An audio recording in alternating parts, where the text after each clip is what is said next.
Hello friend, स्वागत है आपका आपके अपने चैनल के स्टडी क्लास में। फ्रेंड, आज की क्लास में मैं न्यू स्पीडी पब्लिकेशन का रेलवे सामान्य अध्ययन का बुक लेकर आई हूँ। ये जो बुक है यह 1992 से 2024 तक का इसमें संकलन दिया गया है। इसके मुख्य आकर्षण में देखेंगे भारतीय रेल एक परिचय, विश्व और भारत का इतिहास, विश्व और भारत का भूगोल, भारतीय राज्य व्यवस्था, भारतीय अर्थव्यवस्था, सामान्य विज्ञान। इसके अलावा और हो जाएगा भारत के राज्य, भारत एक परिचय, विश्व एक दर्शन, समसामयिक घटना चक्र। और भी है जनसंख्या 2011, हमारा सौरमंडल, क्षेत्रीय सामान्य अध्ययन, कंप्यूटर विज्ञान, मानव शरीर, कृषि एवं पशुपालन, विज्ञान एवं प्रौद्योगिकी, भारत में परिवहन, भारत में संचार व्यवस्था, भारत में उद्योग, भारतीय प्रतिरक्षा, भारतीय बैंकिंग, फिल्म जगत, हमारी पृथ्वी, नोबेल पुरस्कार, गवर्नर जनरल एवं वायसराय, भारत के पर्वत पठार मैदान, जलवायु मिट्टी एवं नदियाँ। इसमें 1005 हल प्रश्न पत्र दिया गया है, प्लस 726 मॉडल सेट्स है, प्लस 351 विषयों का संग्रह है। कुल मिलाकर इसमें 2082 प्रैक्टिस सेट्स दिए गए हैं। आज का जो क्लास होने वाला है वह पार्ट 10 होने वाला है और इसमें टॉपिक नंबर 49 करवाएंगे, जिसमें कृषि एवं पशुपालन है। आज की क्लास का पहला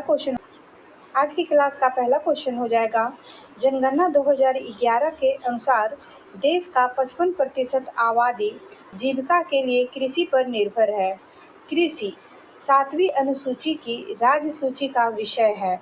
स्वतंत्र भारत अगला क्वेश्चन हो जाएगा, स्वतंत्र भारत के पहले कृषि मंत्री कौन थे?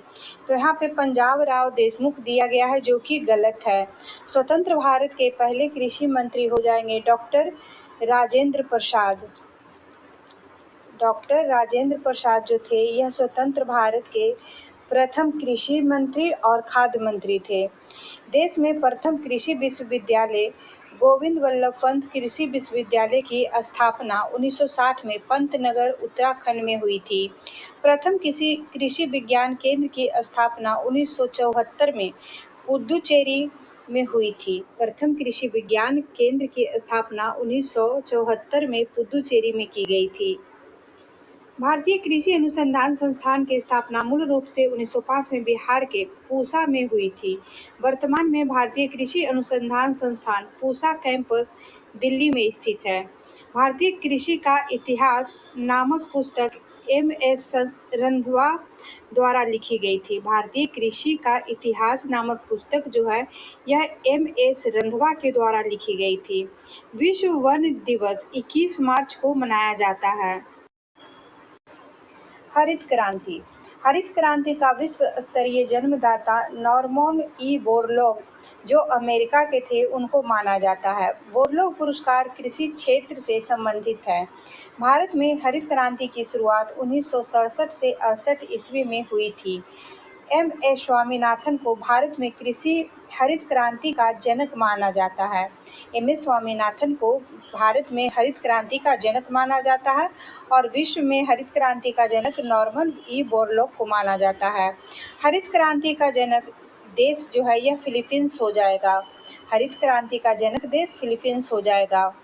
हरित क्रांति शब्द का प्रयोग सर्वप्रथम अमेरिका के डॉक्टर विलियम गॉड ने किया था। भारत में हरित क्रांति सर्वप्रथम पंजाब में आई, जिसका सर्वाधिक प्रभाव गेहूं पे पड़ा था। गेहूं के लिए औसत तापमान 10 डिग्री सेल्सियस से 25 डिग्री सेल्सियस तथा वार्षिक वर्षा 50 से 75 सेमी जरूरी होती है।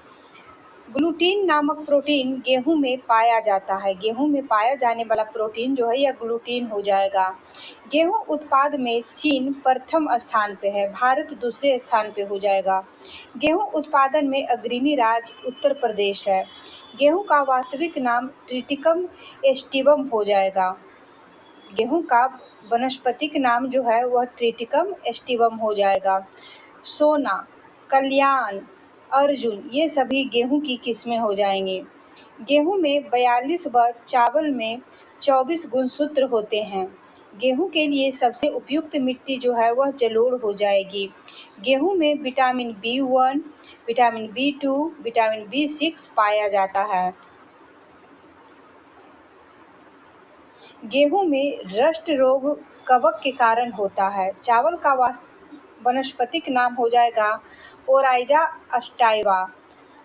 चावल का वानस्पतिक नाम, वैज्ञानिक नाम ओराइजा सटाइवा हो जाएगा, जो ग्रेमिनी कुल से है। गेहूं भी ग्रेमिनी कुल का ही पौधा है। चावल में कार्बोहाइड्रेट 76%, प्रोटीन 6 से 7% तथा वसा 2.5% विद्यमान होता है। चावल की खेती के लिए औसत तापमान 25 डिग्री सेल्सियस तथा वार्षिक वर्षा 100 सेमी जरूरी होता है। चावल को पॉलिश करने या ज़्यादा धोने पर विटामिन B1 थायमिन जो है यह नष्ट हो जाता है। धान में खैरा रोग जस्ते की कमी से होता है। धान में खैरा रोग जो है यह जस्ते की कमी के कारण होता है। जया, पद्मा, सोना व मधु धान की प्रजातियां हैं। विश्व में धान की प्रथम बौनी किस्म IR8 है। विश्व में धान की प्रथम बौनी किस्म जो है यह IR8 हो जाएगा।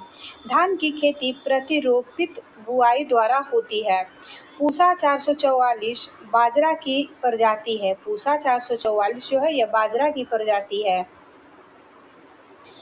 पंतजी 114 जो है यह चना की प्रजाति हो जाएगा और पूसा 444 बाजरा की प्रजाति हो जाएगा। जया, पद्मा, सोना और मधु यह धान की प्रजातियां हैं। फ्रेंड, ऐसा नहीं है कि यह रेलवे सामान्य अध्ययन है तो सिर्फ रेलवे में ही क्वेश्चन इससे पूछे जाएंगे। इससे हर एग्जाम में क्वेश्चन आएंगे। तंबाकू में विषैले तत्व निकोटीन होता है। तंबाकू में विषैला तत्व जो होता है उसे निकोटीन कहते हैं। दलहनी फसलें सोयाबीन का सर्वाधिक उत्पादन मध्य प्रदेश में होता है और इसे मध्य प्रदेश को सोया प्रदेश उपनाम से भी जाना जाता है। दलहनी पौधे की जड़ों में राइजोबियम जीवाणु पाया जाता है। राइजोबियम जीवाणु जो है यह दलहनी पौधे की जड़ों में पाया जाता है। दलहनों का राजा चना तथा रानी मटर है। दलहनियों का राजा चना और रानी मटर हो जाएगा। पौधे नाइट्रेट के रूप में ग्रहण करते हैं। पौधे जो है नाइट्रोजन या नाइट्रेट के रूप में ग्रहण करते हैं। मिट्टी में नाइट्रोजन की कमी पूरी करने के लिए चना बोने को प्राथमिकता दी जाती है। 2,4-D एक खरपतवारनाशी है। 2,4-D जो है यह खरपतवारनाशी दवा है। आम का वनस्पतिक नाम हो जाएगा मेजनीफेरा इंडिका। हॉर्टिकल्चर बागवानी से तथा ओलेरीकल्चर साग सब्जियों के उत्पादन से संबंधित है। वनों और जंगलों का अध्ययन सिल्वीकल्चर के अंतर्गत किया जाता है। वृक्षों वनस्पतियों की खेती का अध्ययन वृक्ष संवर्धन कहलाता है। फलों का अध्ययन पोमोलॉजी कहलाता है। फलों के मीठे होने का कारण फ्रुक्टोज है। फूलों का अध्ययन एंथ्रोलॉजी कहलाता है। फूलों की खेती फ्लोरीकल्चर कहलाता है। अंगूर लता टमाटर की प्रजाति है। कल्याण पत्ता गोभी की उपजाऊ किस्म है। कल्याण जो है यह पत्ता गोभी की उपजाऊ किस्म हो जाएगा। मक्का में पाया जाने वाला प्रोटीन जीन है। ब्लास्ट रोग धान से, हरित वाली रोग बाजरा से, अग्नि निर्जा रोग सेब से संबंधित है। ब्लास्ट रोग धान से हो जाएगा, हरित वाली बाजरा से हो जाएगा, अग्नि निर्जा रोग जो है यह सेब से संबंधित है। श्वेत क्रांति दूध उत्पादन में तीव्र वृद्धि से संबंधित है, जिसे सार्थक करने के लिए 1970 में ऑपरेशन फ्लड की शुरुआत अंतर्राष्ट्रीय डेयरी विकास बोर्ड द्वारा की गई थी। राष्ट्रीय डेयरी विकास बोर्ड की स्थापना 1965 में हुई, जिसका मुख्यालय गुजरात के आनंद में है। डॉक्टर वर्गीज कुरियन को भारत में श्वेत क्रांति का जनक कहा जाता है। श्वेत क्रांति को ऑपरेशन फ्लड के नाम से भी जानते हैं। राष्ट्रीय डेयरी अनुसंधान संस्थान करनाल, हरियाणा में स्थित है। दूध की शुद्धता लैक्टोमीटर से मापी जाती है। दूध की शुद्धता जो है यह लैक्टोमीटर से मापी जाती है। दूध में वसा मापन हेतु गर्वर विधि का प्रयोग किया जाता है। दूध का पीएच मान 6.4 से 6.6 होता है। दूध का पाश्चराइजेशन लुई पाश्चर ने किया था। पाश्चुरीकरण प्रक्रिया में दूध को 62 डिग्री सेल्सियस पर 30 मिनट तक रखा जाता है। दूध का रंग सफ़ेद केसीन के कारण तथा दूध घी का रंग पीला कैरोटीन के कारण होता है। दूध का रंग सफ़ेद कैसीन के कारण और दूध का रंग पीला और घी का रंग पीला कैरोटीन के कारण होता है। दूध में मीठापन लैक्टोज के कारण होता है। दूध उत्पादन में भारत का स्थान पहला है। दूध से दही लैक्टोबैसिलस के कारण बनता है। चाय में थीन पाया जाता है। कॉफ़ी में कैफीन पाया जाता है। अरेबिका एवं रोबस्टा कॉफ़ी की किस्में हो जाएंगी। चाय board Kolkata, coffee board Bengaluru, rubber board Coimbatore, तंबाकू बोर्ड गुंटूर में है। चाय में लाल रस्ट रोग हरे शैवाल के कारण होता है। चिपको आंदोलन वन संरक्षण आंदोलन था। चिपको आंदोलन की शुरुआत 1973 में उत्तराखंड के चमोली जिला से हुआ था। चिपको आंदोलन के पर नेता जो है वह सुंदरलाल बहुगुणा थे। रेशम के कीड़ों को कोकून कहा जाता है जो शहतूत की पत्तियों का भोजन करता है। कपास तथा जूट रेशेदार फसलें हैं। जूट को प्रायः गोल्डन फाइबर कहा जाता है। जूट उत्पादन में अग्रणी राज्य पश्चिम बंगाल हो जाएगा। चाय, कॉफ़ी, गन्ना, कपास, तंबाकू, जूट, इसके अलावा मूंग, रबर आदि जो है यह सभी नकदी फसल में आएगा। आलू एक प्रकार का तना है। आलू एक प्रकार का तना है। आलू का संबंध सोलेनेसी कुल से है। आलू की उत्पत्ति पेरू, दक्षिण अमेरिका में हुई है। आलू में ब्लैक हार्ट रोग ऑक्सीजन की कमी के कारण होता है। नारियल, नारियल जो है यह रेशेदार फल है और इसका वानस्पतिक नाम हो जाएगा कोकस न्यूसीफेरा। पौधे की वृद्धि के लिए 16 आवश्यक तत्वों की आवश्यकता होती है। पौधों में वृद्धि मापने के लिए ऑक्जेनोमीटर तथा क्रेस्कोग्राफ का उपयोग किया जाता है। मलेरिया की रोकथाम के लिए कारगर औषधि कुनैन या सिनकोना की छाल से प्राप्त होता है। कुनैन जो है यह सिनकोना की छाल से प्राप्त होता है। दालचीनी पौधे के छाल से प्राप्त होता है। हल्दी तथा जूट तना से प्राप्त होता है। लौंग पौधे के पुष्प कलिका से प्राप्त होता है। कपास के रेशे पौधे के फल से प्राप्त होता है। कपास अनुसंधान संस्थान मुंबई में है। गुलाबी कीट कपास से संबंधित है। गांधी कीट धान से संबंधित है। गांधी कीट का संबंध धान से हो जाएगा। मशरूम एक फंजाई है। सबसे ज़्यादा प्रोटीन सोयाबीन में पाया जाता है 46%, जिसकी उत्पत्ति चीन में हुई है। सोयाबीन की उत्पत्ति चीन में हुई है और इसमें सबसे ज़्यादा प्रोटीन पाया जाता है। एपीकल्चर मधुमक्खी पालन से तथा पीसीकल्चर मत्स्य पालन से संबंधित है। सेरीकल्चर रेशम उद्योग से तथा विटीकल्चर अंगूर की खेती से संबंधित है। एशियाई सब्जी अनुसंधान केंद्र ताइवान में, जबकि धान अंतर्राष्ट्रीय शोध संस्थान मनीला फिलीपींस में स्थित है। केंद्रीय चावल शोध संस्थान यह कटक उड़ीसा में तथा केंद्रीय तंबाकू शोध संस्थान राजमुंद्री आंध्र प्रदेश में स्थित है।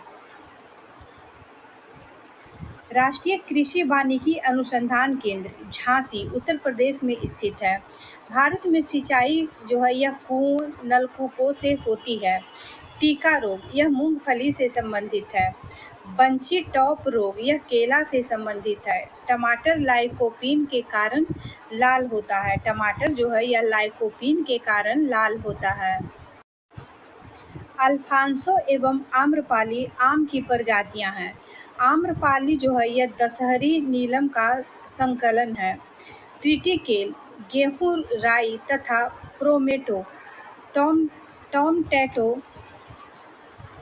पोमेटो को टोमटेटो कहा जाता है और आलू टमाटर का संस्करण क्रॉस है। ट्रिटिकेल की उत्पत्ति स्वीडन में हुई है। सर्वप्रथम कपास का संकलन बीज तैयार करने वाला देश जो है यह भारत है। कपास के कपास का संकर बीज का सर्वप्रथम कपास का संकर बीज तैयार करने वाला देश जो है यह भारत हो जाएगा। गन्ना का लाल सड़न रोग रेड रॉट फफूंदी के कारण होता है, जबकि मटर का मार्स्क रोग जो है यह मैगजीन के कमी के कारण होता है। नींबू में डाईबैक तथा लिटिल लीफ रोग जो है यह कॉपर तत्व की कमी के कारण होता है। आम तथा बैगन में लिटिल लीफ रोग जस्ता की कमी के कारण होता है। अंत्योदय कार्यक्रम की शुरुआत 1978 में राजस्थान राज्य में हुआ था। फसल बीमा योजना भारत में 1 अप्रैल 1985 से लागू की गई। फसल बीमा योजना जो है भारत में 1 अप्रैल 1985 से लागू की गई। सबसे पुराना फल खजूर है। सबसे पुराना फल खजूर हो जाएगा। बैर को गरीबों का मेवा कहते हैं। बैर को गरीबों का मेवा कहा जाता है। गरीबों की सेव अमरूद को कहा जाता है। फलों का राजा आम कहा जाता है तथा रानी जो है यह लीची कहलाएगा। फलों का राजा आम हो जाएगा और फलों की रानी लीची हो जाएगा। फसलों की रानी इलायची को कहते हैं। मक्का को अनाज की रानी कहा जाता है। कृत्रिम रेयॉन सिल्क कहलाता है। कृत्रिम रेयॉन जो है यह सिल्क कहलाता है। सिल्क का सबसे बड़ा उत्पादक देश चीन है। डॉक्टर बीपी पॉल को भारत में गुलाब का पिता कहा जाता है। भारतीय बागवानी अनुसंधान संस्थान बेंगलुरु कर्नाटक में तथा केंद्रीय औषधि शोध संस्थान लखनऊ उत्तर प्रदेश में स्थित है। भारतीय लाख अनुसंधान संस्थान जो है नामकुम रांची में स्थित है। लाल क्रांति का संबंध मांस टमाटर उत्पादन से है तथा पीली क्रांति का संबंध तिलहन उत्पादन से है। रजत क्रांति का संबंध अंडा उत्पादन से तथा भूरी क्रांति का संबंध उर्वरक उत्पादन से संबंधित है। बादामी क्रांति का संबंध मसाला से तथा कृष्ण क्रांति पेट्रोलियम से संबंधित है। कृष्ण क्रांति का संबंध पेट्रोलियम से हो जाएगा और बादामी क्रांति का संबंध मसाला से हो जाएगा। गुलाबी क्रांति का संबंध झींगा मछली उत्पादन से तथा गोल क्रांति का संबंध आलू उत्पादन से संबंधित है। भारतीय गन्ना शोध संस्थान कोयम्बटूर में स्थित है। भारतीय आलू शोध संस्थान शिमला में स्थित है। भारतीय दलहन अनुसंधान संस्थान कानपुर में स्थित है। भारत का बगीचा बेंगलुरु को तथा बगीचों का शहर कपूरथला को कहा जाता है। भारत का बगीचा बेंगलुरु को और बगीचों का शहर कपूरथला को कहा जाता है। छत्तीसगढ़ को चावल या धान का कटोरा कहा जाता है तथा उत्तर प्रदेश को चीनी का कटोरा कहा जाता है। पंजाब भारत का अन्न भंडार कहलाता है। भारत की गेहूं की कटोरी हरियाणा कहलाता है। नासिक को अंगूर का बगीचा कहा जाता है। विश्व का कहवा पात्र यह ब्राजील को कहा जाता है। लौंग का द्वीप जंजीबार को कहा जाता है। मसालों का बगीचा केरल को कहा जाता है। कृष्णा और गोदावरी के डेल्टा क्षेत्र भारत का चावल का कटोरा कहलाता है। केचुआ किसान का मित्र तथा प्रकृति का हलवाहा कहलाता है। मिट्टी की उर्वरकता बनाए रखने के लिए फसल चक्र पद्धति अपनाई जाती है। पौधे में पत्ते के पृष्ठ पर पाए जाने वाले लघु छिद्रों को रंध्र कहते हैं। लघु छिद्रों को रंध्र कहा जाता है। बिना बीज के फलों को विकसित करने की क्रिया टिश्यू कल्चर कहलाता है। वृक्षों की मृत काष्ठ को हद काष्ठ कहते हैं। बीजों का अध्ययन स्पोर्मोलॉजी कहलाता है। कच्चे फलों को पकाने के लिए एथिलीन या एसिटिलीन गैस का प्रयोग किया जाता है। मैंग्रोव यह उष्णकटिबंधीय तटीय वनस्पति है जो खारे पानी में उगता है। मैंग्रोव जो है खारे पानी में उगता है। थाइलोफाइटा यह वनस्पति जगत का बड़ा समूह है। थाइलोफाइटा जो है वनस्पति जगत का सबसे बड़ा समूह हो जाएगा। समुद्री शैल में अल्जेनिक अम्ल पाया जाता है। सरसों का वैज्ञानिक नाम ब्रेसिका कंप्रेस्टिस है। राष्ट्रीय कृषि एवं ग्रामीण विकास बैंक नाबार्ड की स्थापना 12 जुलाई 1982 ईस्वी को की गई थी। शिवरामन समिति का संबंध नाबार्ड से है। इसका नाबार्ड का मुख्यालय मुंबई में स्थित है। नाबार्ड का मुख्यालय मुंबई में स्थित है और नाबार्ड की सिफारिश जो है शिवरामन समिति के अनुशंसा पर की गई थी। हरियाली योजना का संबंध जल प्रबंधन से संबंधित है। वरुणा योजना कृत्रिम वर्षा से संबंधित है। राष्ट्रीय जल नीति 1987 में लागू की गई थी। कैल्शियम अमोनियम नाइट्रेट को किसान खाद कहा जाता है। वन शोध संस्थान यह देहरादून में स्थित है। सर्वाधिक पशुधन वाला राज्य उत्तर प्रदेश हो जाएगा। सर्वाधिक पशुओं वाला राज्य उत्तर प्रदेश हो जाएगा। केंद्रीय पशु चिकित्सा अनुसंधान संस्थान उत्तर प्रदेश के इज्जतनगर बरेली में स्थित है। भारत में सर्वप्रथम कृत्रिम गर्भधान 1942 में इज्जतनगर बरेली उत्तर प्रदेश में प्रारंभ हुआ था। कृत्रिम गर्भधान के लिए बैल के वीर्य को द्रव नाइट्रोजन में रखा जाता है। सर्वाधिक वसा रेंडियर के दूध में पाया जाता है। सर्वाधिक वसा जो है रेंडियर के दूध में पाया जाता है। पशुपालन एवं दुग्ध विज्ञान विभाग की स्थापना 1 फरवरी 1991 को हुई थी। केंद्रीय भैंस अनुसंधान संस्थान हिसार हरियाणा में है, जबकि केंद्रीय बकरी अनुसंधान संस्थान मखदूम उत्तर प्रदेश में है। सर्वाधिक दूध देने वाली बकरी यह जमुनापरी तथा सर्वाधिक दूध देने वाला भैंस मुर्रा भैंस हो जाएगा। भैंस का वैज्ञानिक नाम बुबेलस बुबेलिस हो जाएगा। भैंस के दूध में वसा की मात्रा 7.2% होती है। मेहसाना, सुरती, जाफराबादी भैंस की नस्लें हैं। भारतीय गायों को टी कप काऊ जबकि बकरी को गरीबों की गाय कहा जाता है। गरीब की कामधेनु बकरी को कहा जाता है। गरीब की कामधेनु बकरी को कहा जाता है। बकरी का वैज्ञानिक नाम कैप्रा हिरकस है। सानेन नस्ल यह स्विट्जरलैंड की बकरी को विश्व की दूध की रानी कहा जाता है। सानेन नस्ल की बकरी जो है यह स्विट्जरलैंड में पाया जाता है और इसे विश्व की दूध की रानी कहा जाता है। एंग्लो नुबियन बकरी को जर्सी कहा जाता है। एंग्लो नुबियन बकरी जो है यह जर्सी प्रजाति का हो जाएगा। गाय का वैज्ञानिक नाम बोस इंडिकस है। गायों की सबसे अच्छी नस्ल कांकरेज है। गायों की सबसे अच्छी नस्ल जो है कांकरेज हो जाएगा। विश्व पशुपालन दिवस 4 अक्टूबर को मनाया जाता है। अंगोरा ऊन यह खरगोश से तथा पश्मीना ऊन बकरी से प्राप्त होता है। देश भर में गाय की 32 नस्लें तथा भैंस की 7 नस्लें हैं। देश भर में गाय की 32 तथा भैंस की 7 नस्लें हैं, जबकि बकरियों की 21 नस्लें पाई जाती है। बच्चों वाली गाय को डैम कहते हैं। बच्चों वाली गाय को डैम कहते हैं। भैंसों की गर्भावधि जो है यह 310 दिन की होती है, जबकि बकरी की गर्भावधि हो जाएगा 150 दिन का और ऊंट का गर्भावधि हो जाएगा 365 से 400 दिन की होती है। एंथ्रेक्स रोग जो है यह गाय तथा भैंस में होती है। रानीखेत मुर्गियों की एक वायरस है जो पोल्ट्री में फैलती है और इसमें न्यूकैसल रोग विषाणु जनित रोग होता है। मुर्गी का वैज्ञानिक नाम गैसल डोमेस्टिकस हो जाएगा। मुर्गी के अंडों का औसत भार 55 ग्राम होता है। मुर्गी के अंडे में प्रोटीन 12% होती है। सारंग यह मधुमक्खी की नस्ल है। मधुमक्खी की मध में शर्करा जो है यह 78% होता है। भेड़ का वैज्ञानिक नाम ओबियस एरिज है। भेड़ का गर्भकाल लगभग 150 दिन का होता है और बकरी का गर्भकाल भी 150 दिन का होता है। सबसे पहला क्लोन्ड स्तनधारी डॉली भेड़ की नस्ल हो जाएगी। सर्वाधिक भेड़ें ऑस्ट्रेलिया में पाई जाती है। सबसे ज़्यादा ऊन प्रदान करने वाली भेड़ मेरिनो भेड़ है। कुत्ता का वैज्ञानिक नाम कैनिस फेमिलिरिस हो जाएगा।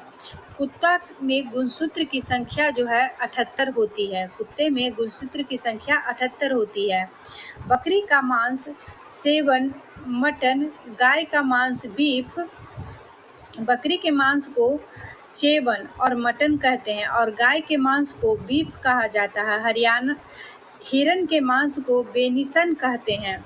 सुअर का मांस पोर्क कहलाता है। टॉम बर्कशायर सूअर की एक नस्ल है। मांस उत्पादन के लिए पाए जाने वाले मुर्गियों को ब्रायलर्स कहा जाता है। सारंग, मूंगा, खैरा यह मधुमक्खी की नस्लें हैं। सारंग, मूंगा, खैरा मधुमक्खी की नस्लें हो जाएंगी। मादा में बच्चे पैदा करने के बाद पहला दूध का स्राव खीस कहलाता है।